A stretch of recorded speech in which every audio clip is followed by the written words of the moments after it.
In this episode, we're going to be discussing, or actually delve deeper into the backgrounds of 10 CEOs of Indian origin who are leading massive global businesses, and the lessons that the the African diaspora, can learn from them. It's fascinating. It's actually mind blowing and exciting. So I want you to buckle your seat and let's ride this journey with me. So basically, this video is kind of a sequel to a previous video I did quite recently. And that video exposed us to some of the key metrics, or it actually opened our eyes to see that the Indian diaspora has something really good going on for them, for that community. They, in trying to study their success, particularly in the United States, they are super well educated. I think the statistics showed, I want you to watch that video. It was packed with statistics and facts, and it was amazing. And the feedback has been phenomenal.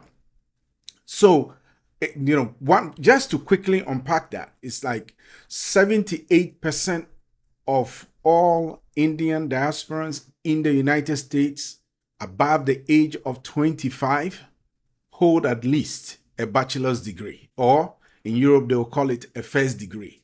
And that is phenomenal. Then the one that we're going to be focusing much on is this other metric, that 16 CEOs, 16 CEOs of Indian or Indian diaspora origin run, it's 16 of them run Fortune 500 companies. Or let me rephrase it. So out of the Fortune 500 companies in the United States, 16 of them are run by Indian diasporans. That is fascinating, because you are talking about businesses whose annual revenues runs into cumulatively trillions of dollars. And that is phenomenal. So that is what the previous video we captured. And also we compared that with the African diaspora, where we realized that the African diaspora is not doing badly at all when it comes to education, or because when we noticed that the African diaspora, about 41% of all African diasporans living in the United States who are above 25 years have at least a bachelor's degree or more.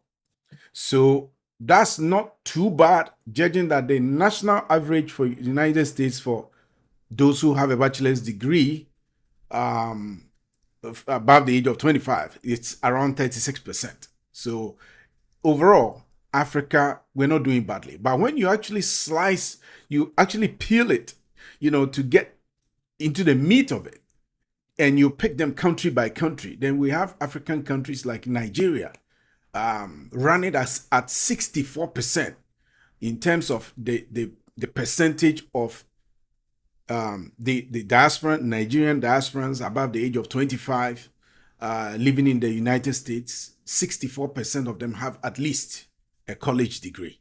That is phenomenal. But when you look at of all the education we Africans are having, and we're doing well. There's more room for improvement. Nigeria obviously is up there. There's more room for improvement for others to catch up. But even with that, being above the national average, and even in some instances way above the national average, we are not seeing that transition into like corporate career growth in the numbers that we are seeing, we see the Indians do. Or we're not seeing that also translate into like massive entrepreneurship, that where it transitions from educational achievement to massive entrepreneurial achievement. Neither are we seeing it that much in the corporate sector, where you're seeing a lot of Africans pushing above the proverbial glass ceiling. There may be a few here and there, but not in the numbers that we are seeing India do. So that's just the background. So with that background, I just want us to jump into this. I'm just going to show you 10 CEOs of Indian origin, and their backgrounds is just going to blow your mind away, particularly if you're an African diaspora. By the end of this video, you're going to realize that most of the limitations that we have are limitations that we have put on ourselves. To me, I feel that these things are mental limitations. And I believe that these kind of limitations can be broken down, particularly for the younger generation that are coming through the pipeline. And the purpose of this video is to expose these truths so that these kind of mental blocks or mental limitations are eroded and our people can rise up with positive energy, self-esteem, great self-esteem, a can-do spirit, and venture into things that their great grandfathers could never even have imagined. Venture into things that would be like a dream for them. Because to me, as I sit here and I look at it, it is possible. It is possible. It's just that some of these truths probably have not been exposed to us as we were progressing. As we live in the diaspora, we were just thinking about how do we survive, how do we provide for our family, our kids, or how do we take care of our immediate family members. And that has been most of our preoccupation. But I believe that there's so much out there that if we begin to see the opportunities and position ourselves well, regardless of our background, we can do well too. So with that said, let's jump into this. So I have this slide. I'm just gonna run it and then show you right here. So there are I just put this together, randomly picked 10 CEOs of Indian origin. As I said, these are CEOs from companies ranging from, just going to go through quickly, from Google, Microsoft, Chanel, IBM, Adobe, Palo Alto Networks, Scalar, Arista Networks, NetApp, and then Starbucks. These are the companies and their CEO. And the only common denominator about all this is that all of them are of Indian origin. All of them. And these are like household names. Talk about IBM, talk about Microsoft, talk about Alphabet, talk about Starbucks. These are super global companies. So we are just going to pick them one by one quickly in quick succession and look at their background. Let's start with Sundar Pichai, right? That's the CEO of Google, or the parent company is Alphabet. So in Google, from the estimates that I've seen online, they're doing about, it could be more, I don't know, it could be more, but I see that Google is big, right? $318 billion. That's some estimate that I saw for their revenue for 2024. I don't know if it's a tracking revenue or it's a yearly or it's an annualized revenue. That one I don't know. But let's focus more on their backgrounds, right? So for Sundar Pichai, he was born in India. Okay, he was born in India. I want you to note these points very carefully. He was born in India, and he earned his bachelor's degree in metallurgical engineering from the India Institute of Technology, from a place, I'm not too sure if I mentioned this wrong, apologies. It's a Kharagpur in India. That's where he earned his first degree. Okay, and afterwards he got his master's from Stanford, where he did masters of science in material science and engineering. Then later on, he got an MBA from University of Pennsylvania, Wharton School of Business. So I just want you to just take mental note of this. His background: he was born in India. He had his first degree, or his bachelor's degree, in India, and he studied metallurgy or metallurgical engineering. Let's move to Satya Nadella from Microsoft. He's leading Microsoft, and once again, let's look at his background. The first thing that struck me that he was also born in India, right? He was born in Hyderabad, India. Then he also earned his bachelor's degree from Manipal Institute of Technology, also in India. I'm just hoping you are catching. At least it's early days, but I just want to show you the trend that is developing. So he was also born in India. He earned his bachelor's in electrical engineering from the India Institute of what Technology. Then he did his MBA from University of Chicago, and then Master of Science from University of Wisconsin in Milwaukee. Okay, are you interested in connecting with expert professionals from the diaspora community? We've built something special, a platform called Find Diaspora Experts. This platform helps you connect with top-tier African diaspora experts to get advice over a video call.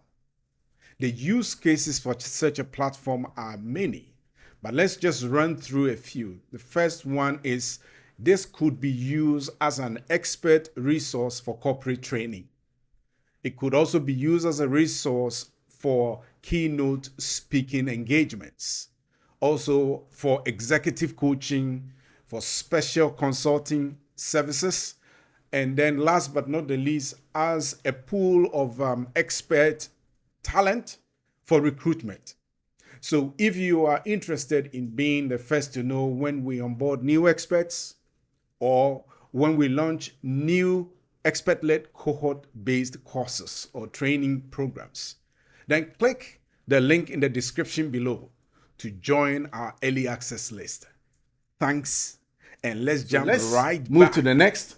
That is Lena N. That's the CEO of Chanel. And this is a big brand, especially in those who do like fashion stuff and perfumes and all those kind of things. It's a huge global brand that does like close to $20 billion in revenue. She also was born in India. Think about it. She was born in India. She holds a Bachelor of Engineering in Electronics and Telecommunications degree from Walchand College of Engineering, right? I don't know where Walchand College of Engineering is, but I'm assuming it's also going to be, I don't know, maybe in India. But the most important thing is that she was born in India, right? Then she went on to do an MBA in Human Resources Management. So let's move to the next one. That's the CEO of IBM. His name is Amit Krishna. He was born also in India. He earned his Bachelor of Technology degree in Electrical Engineering. You see that electrical engineering is becoming a pattern, right? Electrical engineering from the India Institute of Technology in Kanpur, if I pronounced it right. And he went on to get his PhD, and they say the rest is history. IBM is a huge company, right? So revenue-wise, this man is managing a company north of $60 billion in annual revenue. Okay, let's move to the next one. The next one is the CEO of Adobe Systems. So who doesn't know Adobe? Adobe, all the products of Adobe is plenty of them, right? So the CEO of Adobe, his name is Shantanu Narayen, right? I hope I pronounced it right. The first thing that strikes me is he also was born in Hyderabad, India, okay? And he pursued his bachelor's degree in electronics and communication engineering from Osmania University in Hyderabad. The same, you see that it's like it's a pattern. And I don't want to jump ahead of the curve, but the pattern makes me feel hopeful. It makes it exciting. And there's a reason why I'm making this statement, and I will unpack it very shortly. So the same thing, then he went on to do his master's in computer science in Bowling Green University. And he did, I think, an MBA from UC Berkeley in California. So let's move to the next.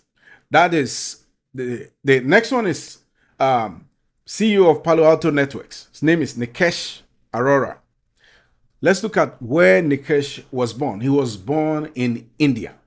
Nikesh is an alumnus of the Indian Institute of Technology, right? The same. I think, I don't know much about India, but I see Indian Institute of Technology with different locations. So it could be an amalgamation of, or the same brand of schools littered in many provinces in India, right? It's fascinating. I never knew this. So he also went to India Institute of Technology, right? And then after, he went for further studies in the United States. That is the story for almost all the ones that we've covered so far. He runs Palo Alto Networks, almost $7 billion a year business. Fascinating. Let's move to the next one. Jay Chowdhury, CEO of Scalar. I call it Scalar. Some people call it Zscaler. Call it Scalar. Jay Chowdhury was also born in India, right? Then after, he did engineering as well. So as you can see, he had engineering degree from the University of Cincinnati. So far, he's the only one that I've seen that didn't have his first degree in India, but he was born in India. Okay.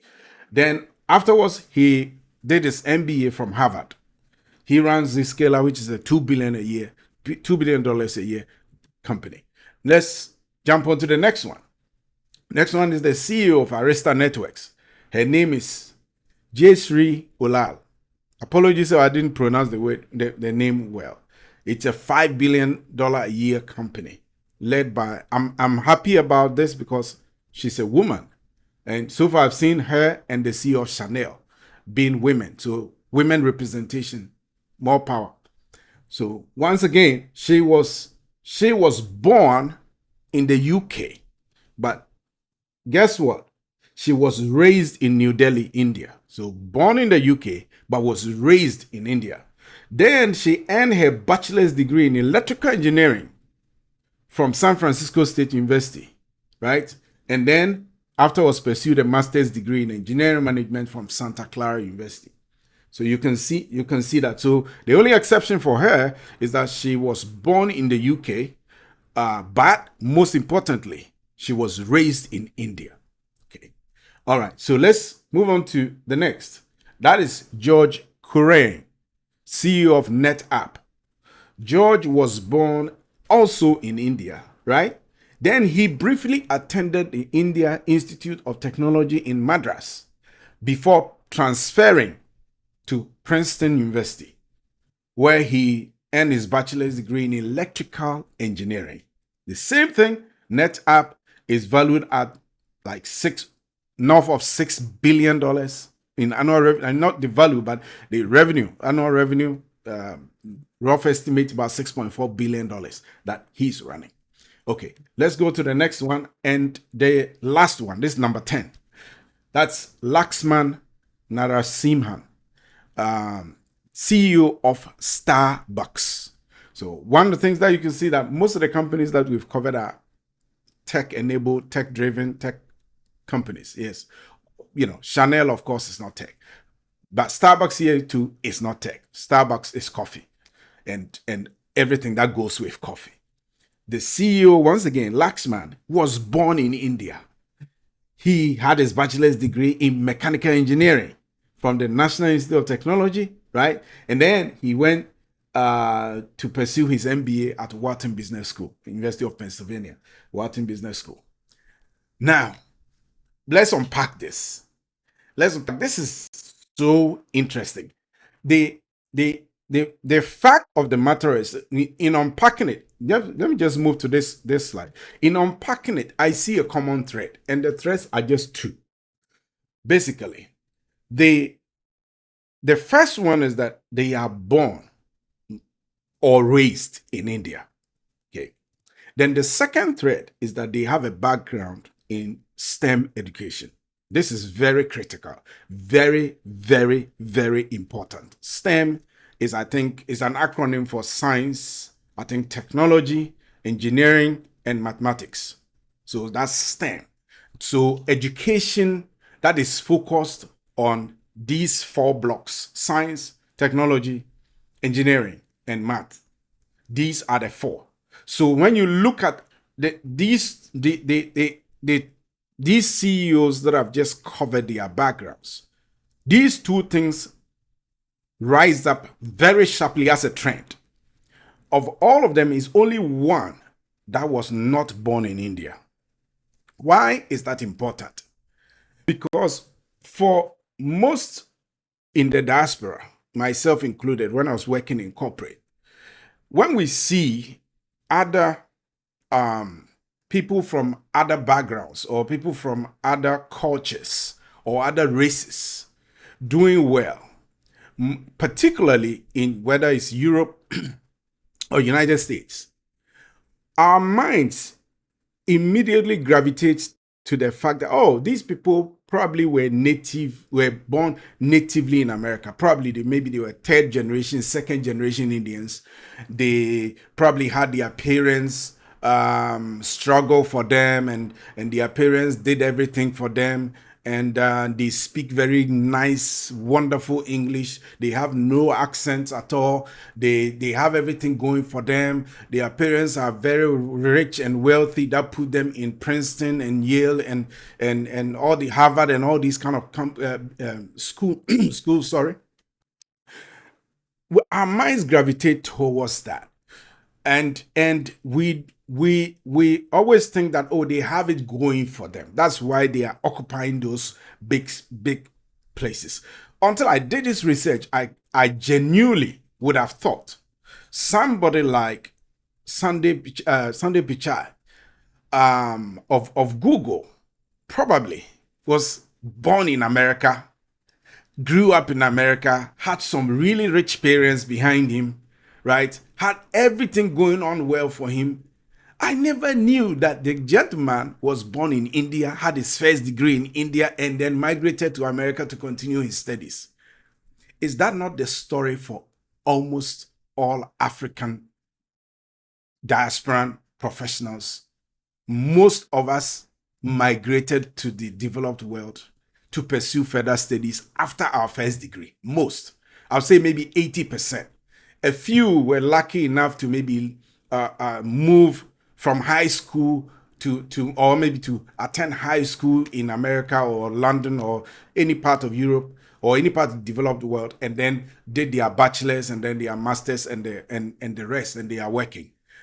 But most of us, we did our bachelor's degree at home. If it's Ghana, University of Ghana, KNUST, Nigeria, Obafemi Awolowo University, University of Lagos, and all those places, University of Harare, University of Nairobi.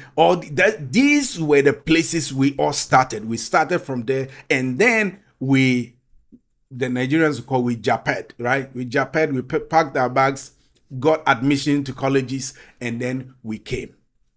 The thing is, I just want to bring this out to be a source of inspiration for most of our brothers and sisters in the diaspora, because what I'm just sharing has actually taken away any excuse for you not to aspire to go very high to the top in your career.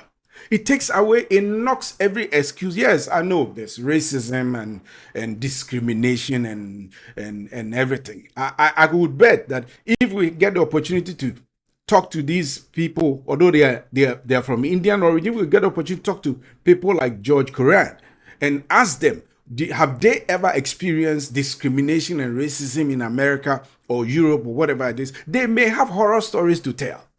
That doesn't belittle the fact that there's racism. It's there. I've experienced it. I experienced it in Europe. In my first corporate job, I experienced it. In my second, I experienced. In my third, I did. You experience everywhere. But most of the time, if it's not in a very toxic and abusive environment or corporate setting, very abusive and toxic, it's all about how you handle it. You know, it's all about how it's your reaction. That is the most important thing, because when somebody is really bigoted, there is very little you can do. And probably I'll do an episode to cover just that topic. And I think it will be very useful for younger people who probably have just left the shores of Africa to, take this same path like these guys, right? Left the shores to pursue further studies, and then you will find yourself in the professional work environment once you finish your school, and you're going to deal with racism. I don't think it's going to go away. It's going to come in different shapes or forms. So if you pick any of these guys, these kind of limitations they probably had gone through. But I'm impressed that most of them, if not all, running multi-billion-dollar businesses are just like us. That is what blows my mind, because when I was working in corporate, it never crossed my mind that I could possibly one day run that organization. I saw myself so small. So I'm standing here on this side of the pond thinking that it was my limiting beliefs kept me from pursuing bigger dreams. My limiting beliefs may have been a major factor in me not smashing that proverbial glass ceiling. And I know I'm not alone here. Many, many, many more of our brothers and sisters in the diaspora are going through the same thing, and particularly those of us from the continent of Africa. There has been a poison of limiting beliefs in our mindset. And I think our job is to open our eyes for us to begin to see a new paradigm. My main objective is to throw these things so that the younger generation can become hopeful. They can see the paths. They can begin to see the connections, the pathways, the alleyways with which they could pursue to do bigger and greater things. Because trust me, the more Africans begin to do bigger, greater, and massive things in the diaspora, the more Mother Africa will benefit. The more we can make bigger and larger impact. We can make serious impact. We can actually affect policy back in Africa if we are doing bigger and greater things. And that is my vision. That is my goal. And I hope this video was of some value to you. And if it was, I would want you to do the needful thing, to subscribe to this channel, so that as I produce more of these quality content, I would say quality content, not just content that are literally life transforming, then you will get access to it. You get notified of it quickly. And it's also very motivating and encouraging to spend time in this era that we are living, where, most people are feeding on very frivolous content of no value. This channel is different. At least what you could pick up on this channel is that by the time you finish watching any of my videos, you'll be motivated. You'll be energized. If you are down, you'll be up. And I believe that we, working together in harmony, in unison, and encouraging each other, I believe that Africa stands to benefit the most. Peace. See you in the next episode.